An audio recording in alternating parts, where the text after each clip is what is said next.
This podcast is brought to you by Loot Crate Anime. Loot Crate has teamed up with Crunchyroll to bring you amazing toys, apparel, and other cool collectibles from your favorite anime and manga. To subscribe, just go to lootcrate.com/animeamerica and use the code AnimeAmerica to get $3 off your first subscription. Hello, and welcome to Anime America Reboot. Starring tonight, me, Megan, Brad, and Shannon, who suddenly ate an air horn. Air horn. As you see, we are again, unfortunately, Robin-less tonight, which means that A, she's either out catching Pokemon, got eaten by a whale, or something, dingo ate my baby. Something Australian joke. So tonight, Brad, Shannon, and I will be going over some news, some recommendations from myself, and then answering, I guess, a couple questions, and playing a few games. How about that, guys? Whoa! I'm so excited I can hardly contain my enthusiasm. Oh, yay! Yay! Alright, so I guess we're gonna kick it off with the kind of smaller news story today. Unless, do you guys want bigger news story or smaller news story first? Let's start with the appetizer and then go into the main course. Okay, so, the appetizer was a couple of weeks ago at the end of last month. Japan had the World Cosplay Summit, which is an event that takes place in the city of Nagoya every year. And each year, the mayor of Nagoya, now 67-year-old, Takashi Kawamura, has had a tradition of dressing up for the event. He's done everything from dressed as historical figures such as Tokugawa Manharu, Gintoki from Gintama, Tuxedo Mask from Sailor Moon, Luffy from One Piece, and Dragon Ball's Piccolo. But this year it seems that his staff may have gotten their hands into something vampire related. So, this year, they dressed up their little 76-year-old mayor as Crowley Usford from Seraph of the End. Ha ha! Ha ha ha ha! And for all of us who have watched Seraph of the End, we are all laughing our asses off. The irony. For those of you who have never watched Seraph of the End, at some point during the second half of the first season, Crowley takes over Nagoya. And he takes over City Hall. Because Crowley exists on a plane of fuck you, that's why. That's like breaking the fourth wall on a whole new level. However, the good mayor had no idea who he was. Oh my god.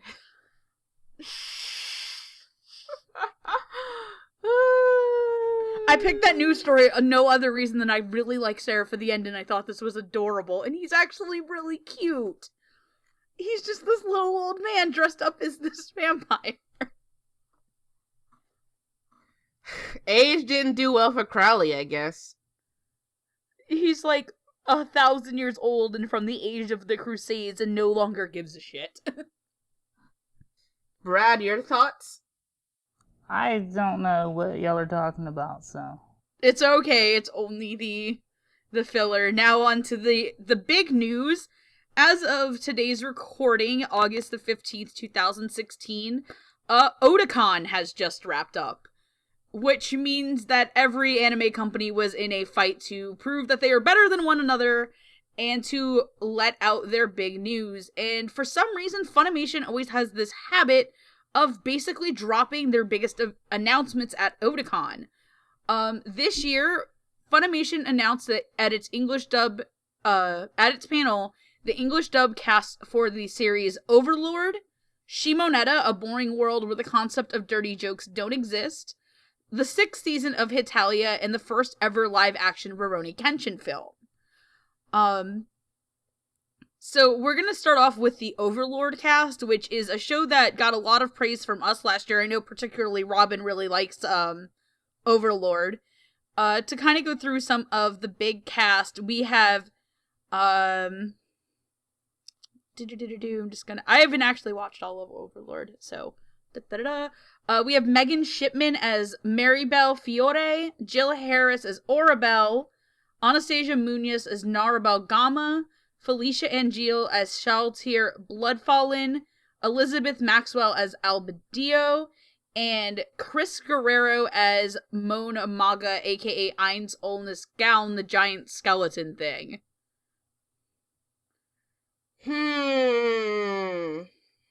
First of all, why Otakon of all places? I expected AX to be the big Comic-Con anime version drop of information. It's just why Otakon?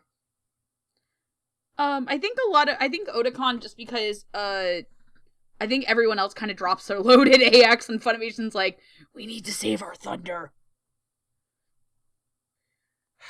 I'm kind of mute point to the list. I do not know how they're going to do N and that bone guy. It's just it's like there's in some dubs it's one character that makes or breaks the entire show.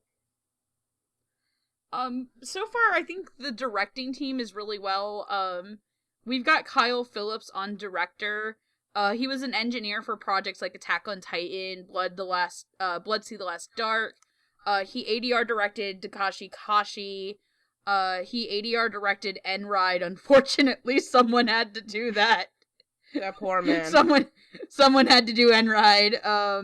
He's obviously ADR directing Overlord, but he's been an engineer on a lot of projects like Strike Witches, Tokyo ESP, Holic, he was the director for Ultimate Otaku Teacher. So I think that he did he's gonna do a really good job there. Writing team, it has Josh Greeley on it, and I think Josh Greeley does a really good job writing. He did a fantastic job with Tokyo Ghoul's writing, so I have no real complaints there. Brad, what do you think? Would you watch Overlord? Sure, I'll give any anime a try. It's kind of, I think, it's about the guy who, like, becomes this giant skeleton demon and then just takes over the world. Think of Log Horizon. It's basically, for those who already know this, it's basically Log Horizon if Log Horizon was on a smaller scale and much, much darker. But not like in the weird darker thing. I tend to gravitate towards the fantasy, sci-fi, action, so yeah, that sounds like something I would be interested in. My issue with Overlord, and my main issue I've had with Overlord since day one, is that because it's in that, it's not because it's in RPG world specifically, is that it's trying to go the same kind of niche Log Horizon did by being heavy on the World of Warcraft-ish MOBA but logic. Fan service. Yes, I know it's the fan service, but like, for a lot of the episodes, when they had to explain to the audience, which was again a problem from Log Horizon, is that it's very, very game jargon heavy. So if you don't care for that crap, and the fan service isn't doing you, then the dialogue for the dub has really got to get you in the non-thing parts, because I don't know, it's just, like I said, that the Overlord's character is the make it or break it deal breaker for this dub, in my opinion. I'm just being skeptical because that anime kind of didn't keep any stayability in my brain until now. Okay, so if you were interested in picking up Overlord's dub, you can pick that up on November 8th, 2016. The next one that's going to be coming out on November 8th, nope, never mind, I lied. This coming out on November 29th is going to be the dubcast of Shimonetta, A Boring World with a Concept of Dirty Jokes Don't Exist. There is no writing or directing team that's been revealed for this, but the cast follows, and it's a shorter cast list, so I'm going to go through it. Christopher Sabat as the narrator / Black Bass, Anthony Bowling as White Peak, Michaela Krantz as Hyoka, Laura Woodhull as Kosori, Brittany Karbowski as Otome, Monica Rial as Anna, David Wall as Goroki, Josh Greeley as Takanuchi, and Jamie Markey as Ayame. So basically, welcome to Jamie and Monica Fun Times. I'm in for laughter. Ha ha. Wait, did you say Monica Rial as Anna? Yup! Oh shit! Water is wet, sky is blue, Monica's Anna. Okay, Oh my god. Oh my god. Oh. This is the series I've, like, actively waited for a dub for because I didn't feel like I was going to get the jokes in the Japanese. And if this is going to be, if they're basically putting, Brad, have you seen Panty and Stocking? Nope. It doesn't sound like something I would watch. Okay, for those of you who have seen Panty and Stocking, they put the girls who are Panty and Stocking as, Ayame and Anna, respectively. The dream team is back again. I'm mostly here for Michaela Krantz, and that's about it. I'm mostly here just to... I'm mostly gonna watch the dub for episode 4. I need to see Monica Rial. Episode 4 dub. Is episode 4 Love Nectar? Episode 4 is Love Nectar. Oh, good God, why? It's Traumatization to 2015. It's when characters start from normal anime to bullshit. Oh god. Oh god. Yeah, Brad, do not watch this show if you are squeamish. Yeah. I'm not squeamish, but I don't like fan service stuff or I don't like any of that. I'm gonna probably pick this one up when I'm at Youmacon. Hopefully they'll have it early when I'm up there, so I'm excited. On a side note, though, can I just say Monica Rial is like one of my favorite VAs in like of all time.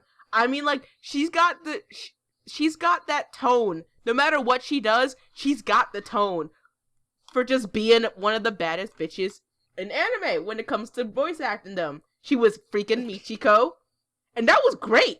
She could pull off authenticity. My mom was like, Cruel Tep's baddest bitch.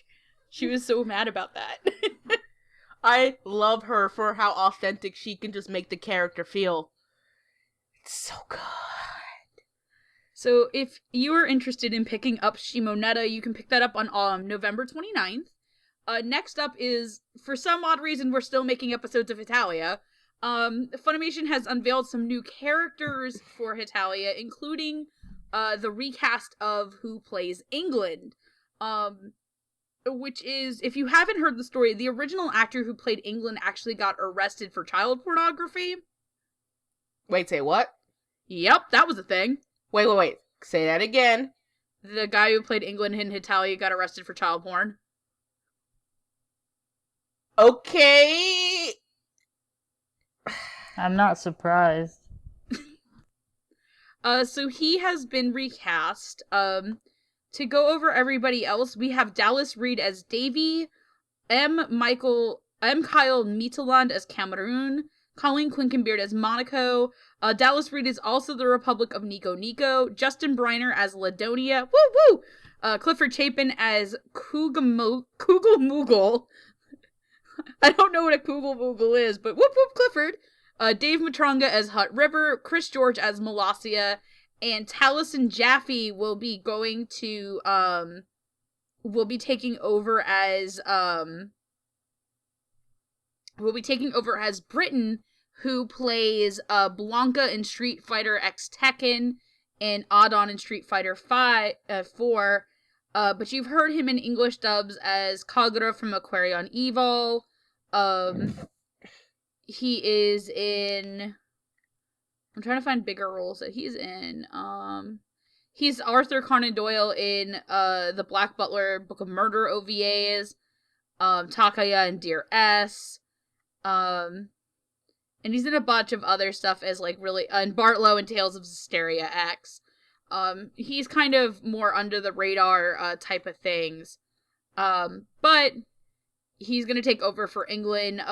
That'll be released on the 8th of November. And then, kind of the big one that no one really saw coming is that Funimation's actually going to be dubbing the Rurouni Kenshin live-action films. Awesome. That's going to be interesting. Them doing live-action films.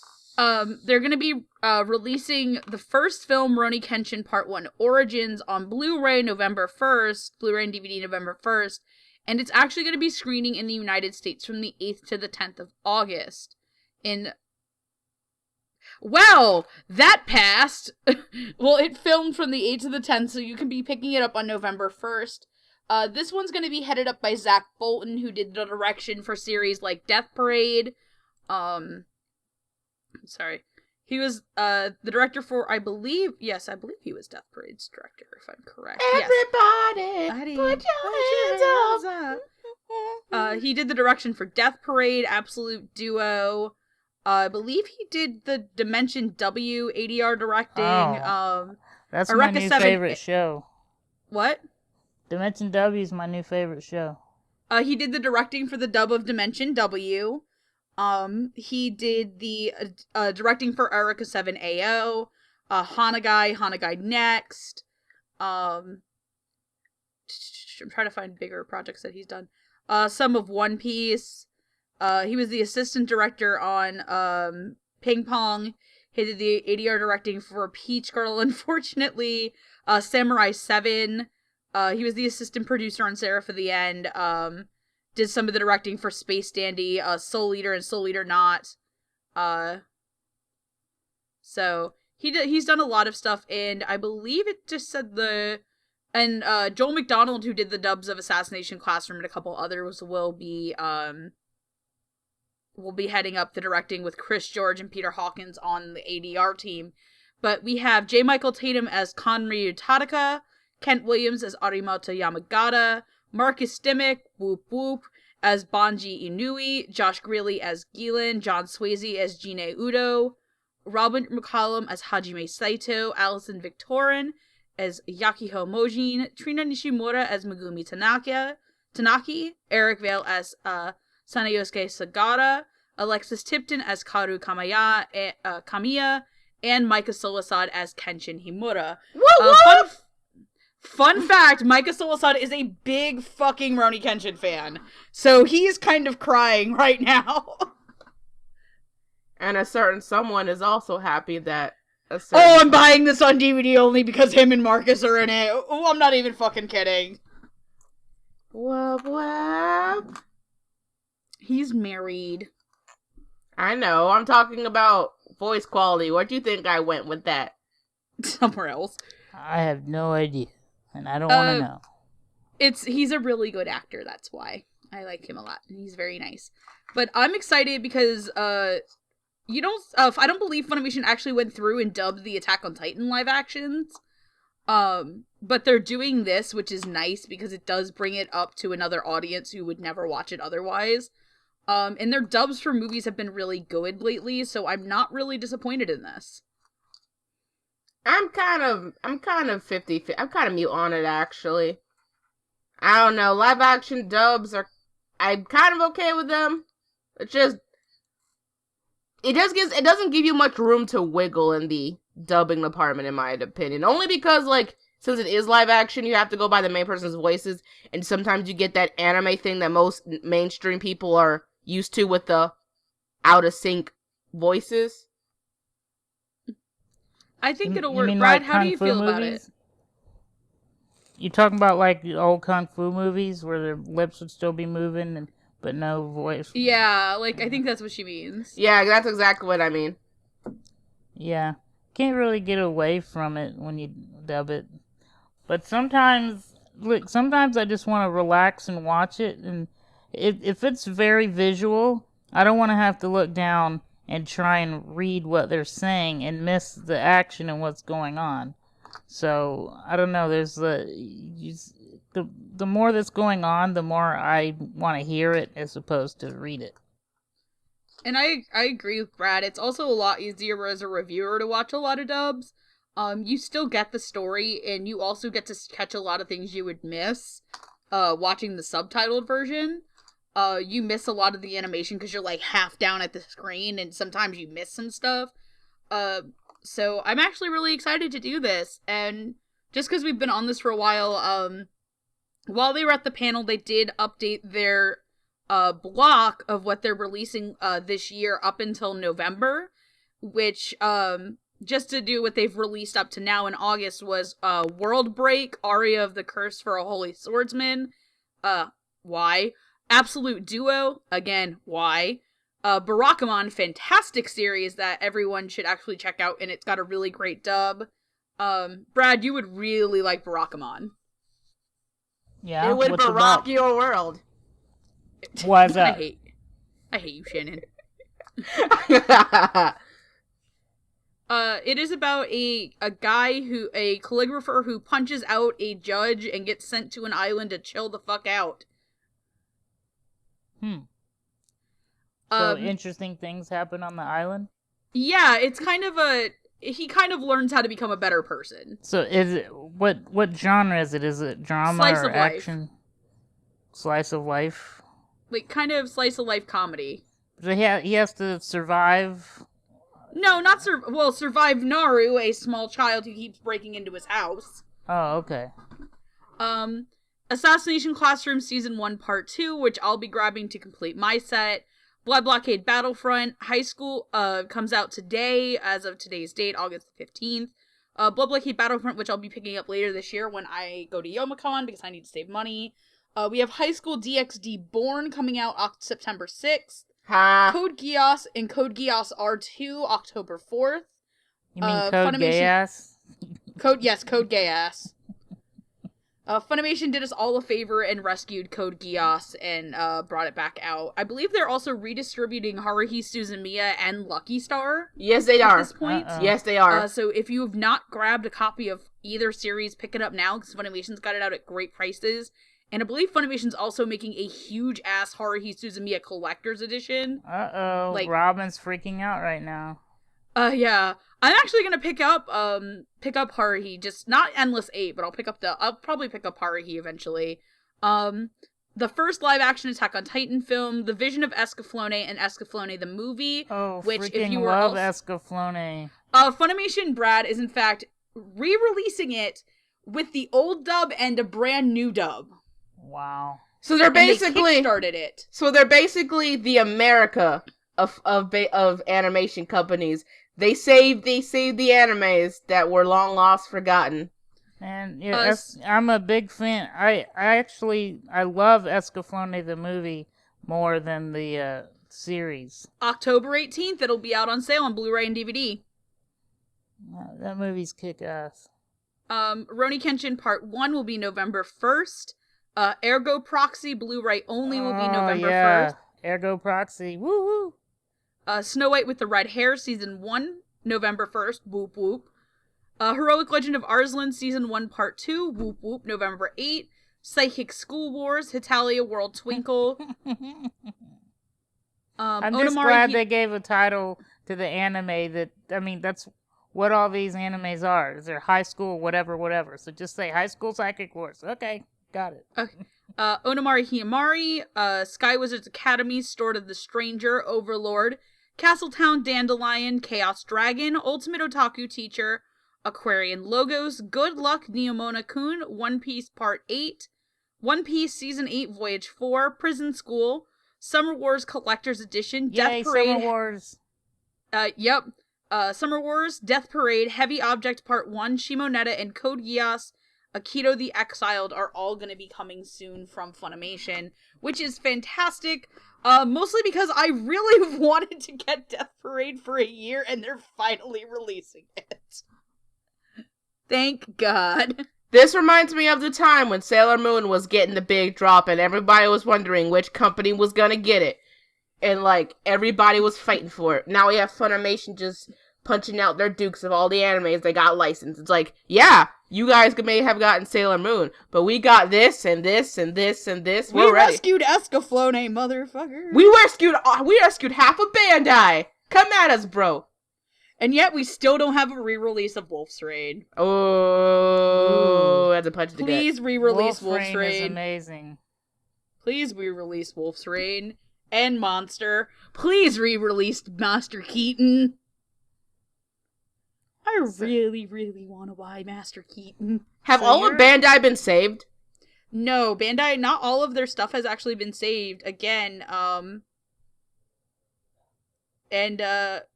also, again, Wolf's Rain's out there. Oh, yeah. So, Megan, you're a collector, it sounds like, because you're talking about, you're talking about stuff that I've either already seen or I can see, on Netflix or Hulu or Crunchyroll.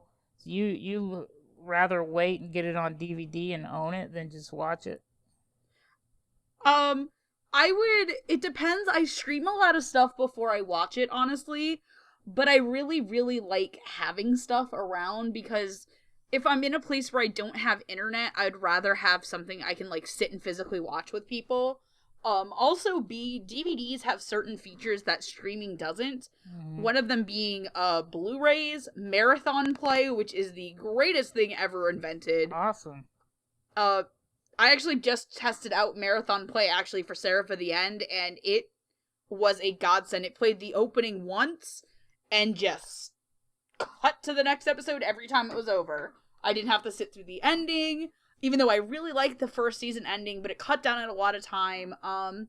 Also, DVDs have a lot of special features that you don't get streaming-wise. So you get things like bloopers, you get interviews with the cast, trailers that they don't put up online, in legal cases, and then my favorite thing is I really like commentaries for anime, because you get an insight into the writing process and into, like, how the actors feel about their characters, and you actually learn some really interesting things about the show. Especially when you look at the Ghost Stories commentary. There is no commentary for Ghost Stories. There isn't? Where did I see that? I don't know. No, all the commentaries from Ghost Stories is just, like, clips at cons where people go, but, like, I learned that Assassination Classroom is vaguely based off the 47 Ronin. Really? Because of the commentary, because the director, Afia Yu, is super, super into the show and super into Japanese culture. She's from Hawaii. I believe she's originally from Hawaii and maybe of Japanese descent. I don't know 100%. But, like, because she's really into that, and you kind of learn the process of how they got to cast a broadcast dub and different funny actor stories, like how Felicia's Angeal's husband couldn't fit his hand into a can of Pringles, and that Josh Grylly can do a really bad Sailor Moon impression. And you miss out on a lot of that stuff when you just stream things or just pirate things. You're right. I have to ask you, though, I didn't know about this marathon play thing. Tell me more about it. Me neither. You just said that it cuts off the end credits or something, so you don't have to... it's, what it does is that, at least with Seraph of the End, and from what it did, it started with the first episode, and it opened, and then it just skipped the opening each time, and skipped the ending, and just flowed into the next part. It felt like one big continuous story. Dude, they need to do that for every series, TV, live action, just everything. And I've noticed Funimation's been putting it on a lot of their stuff lately, and it's something that's really nice to have, especially when you're watching a series that is, like, more than 12 episodes long. Because at this point, I only have the first 12 episodes of Seraph of the End on DVD. The second half doesn't come out until October. To which, hell yeah, I'm dropping the $150 for the special edition that comes with the 200-page art book because I'm insane. But, like, longer series, like, things like Full Metal Alchemist, I'm pretty sure that my FMA DVDs, because they're from an older age and they really haven't, the ones I don't have are updated. But even my Brotherhood DVDs probably don't have marathon play. But I'm really hoping things that I have now, like Garo, Barakamon, BBB, Death Parade and stuff, when I pick them up, they'll show the opening and then the ending at the very, very last episode. Because I feel like you get it's like a big continuous story that way. That is like the best news I've heard in a while as far as entertainment and anime. That's awesome.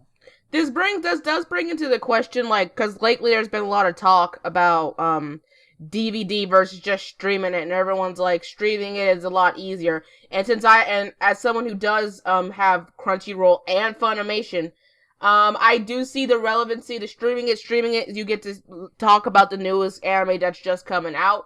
But I do agree that we shouldn't get rid of physical content. DVDs, maybe, because Blu-rays are becoming easier to get. I also don't have a Blu-ray player. PS3s are cheap now. I want a PS4 for Persona 4, KH3, and shit. I mean, like, they're really, like, PS3s are real cheap now for Blu-rays, so if you want to just get a Blu-ray player and play games, there we go. Yeah. By the way, speaking of all those extra features, I recently got a couple of movies from a friend of mine on iTunes. Like, he bought the DVD and gave me the iTunes pass. Mm-hmm. and you have every single extra feature. It's just like as if you had the Blu-ray. If you get it on iTunes, you can see all the extra features. It's really cool. It's also really nice, too, sometimes that you also get, what's called an ultraviolet pass with some of the Funimation stuff. Yeah.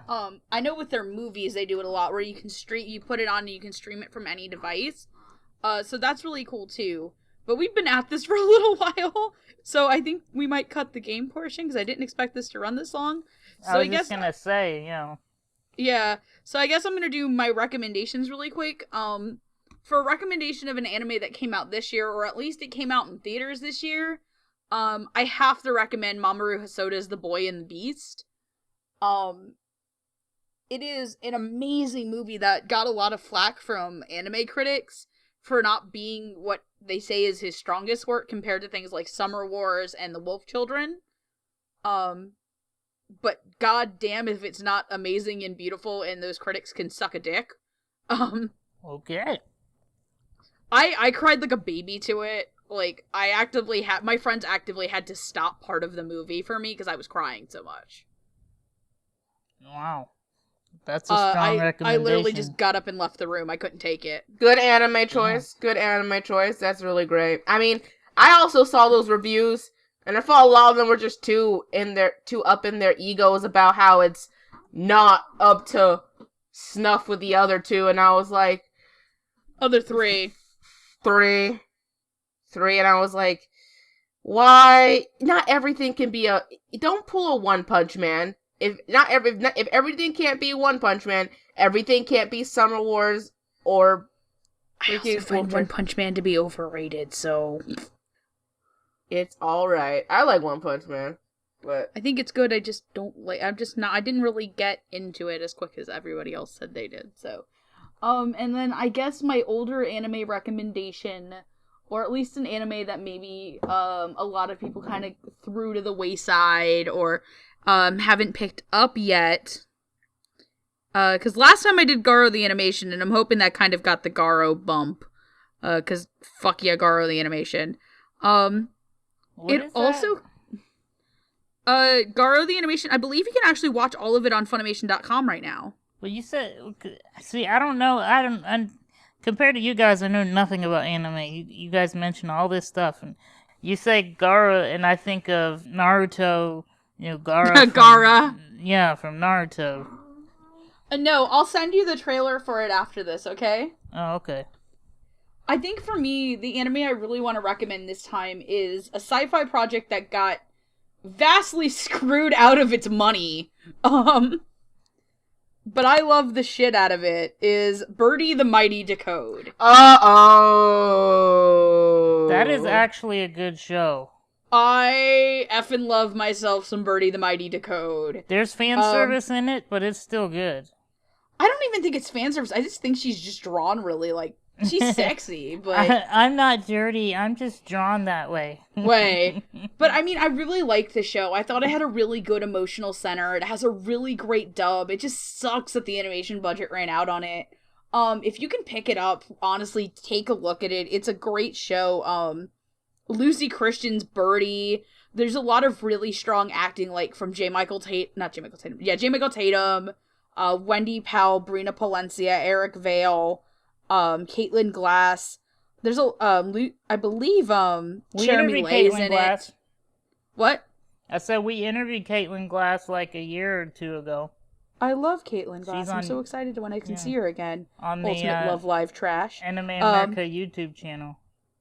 And then, but my other reason I ended up actually picking up the show was that, again, I'm a huge fan of the voice acting work of Micah Solusod, and that was one of his earlier roles, and he knocks it out of the park. So, honestly, pick it up if you've never seen it, and have a good time with some sci-fi action adventure. Cool. Yeah. Otherwise, I was going to recommend Show by Rock, but I'd rather not see Brad have a conniption. Ha ha ha. Well, also, you watch mean Show here. by Rock, it's so good. You'd hear me have a conniption. Oh, it's just cute animal girls and music. Show by Rock is like Anna's jam. Oh, yeah. I miss Anna. Alright. So again, we kind of ran longer with what we thought. So do you guys want to do a game or anything, or just kind of wrap it up here? Do it. Game. Okay, here we go. Describe, because everyone's been doing this, describe your favorite anime in the crappiest way possible. That's so hard. I'll do one. Sure. A naked female robot solves crimes. What? Chobits? No. What? Say it again. I didn't even understand it. Naked Lane? No, a naked... So fucking... She's like naked, she runs around and solves crimes with a team of people, cyber crimes, with a team of people. Oh, Ghost in the Shell? Yeah. I don't know if I made that sound lame enough. But she always gets naked to turn invisible or whatever. Oh yeah. Okay, I got one. This time I will keep it silent. Here we go. Diabetes-induced detective goes on a spree against another guy obsessed with winning so much that he got an aneurysm over with. Detective Conan? No. Magic Kaito? No. I have no clue. Go Sick? No. Let me rephrase it. Young, inspiring cultist god Fiasco with his Applejack sidekick battles sweet-induced detective. Oh, Death Parade! No, Death Note! Yes. Death Parade. Too many deaths! Okay, my turn, I guess. Mm-hmm. I'll try this one. Bad luck at Starbucks ends to red eye, bugs, and death. What? Bad luck at Starbucks ends up with bugs, red eyes, and death. God dang it, Tokyo Ghoul. I hate you. Oh, I will freaking love Tokyo Ghoul. Yes, you will. You should watch it. When you said Starbucks to buggy-eyed, I was like, she's talking about damn Tokyo Ghoul again. This motherfucker. Alright, I have another one for you. Mm-hmm. Comic Nerd's dreams to get into big school runs into every best girl ever. Say it one more time. Comic Nerd wants to get into big school, runs into every best girl ever. Italian? No, I don't know. World God only knows? No. Comic Nerd wants to get into a big school and meets every girl ever? Okay, boy with big dreams wants to get into big school and meets every best girl ever. That is a... including his own mom. That is a dumb way to describe it. That's like, you can describe as many harems. That's the joke, it's not a harem. Oh, fuck. You said his own mom. I've broken her, Brad. I've done it. No. Okay. Guy gets in the big school, meets best girls ever. It's mom included. It's not a harem at all. God, that pool is still pretty big. That's like that could be any high school anime. That's way too big. Anime.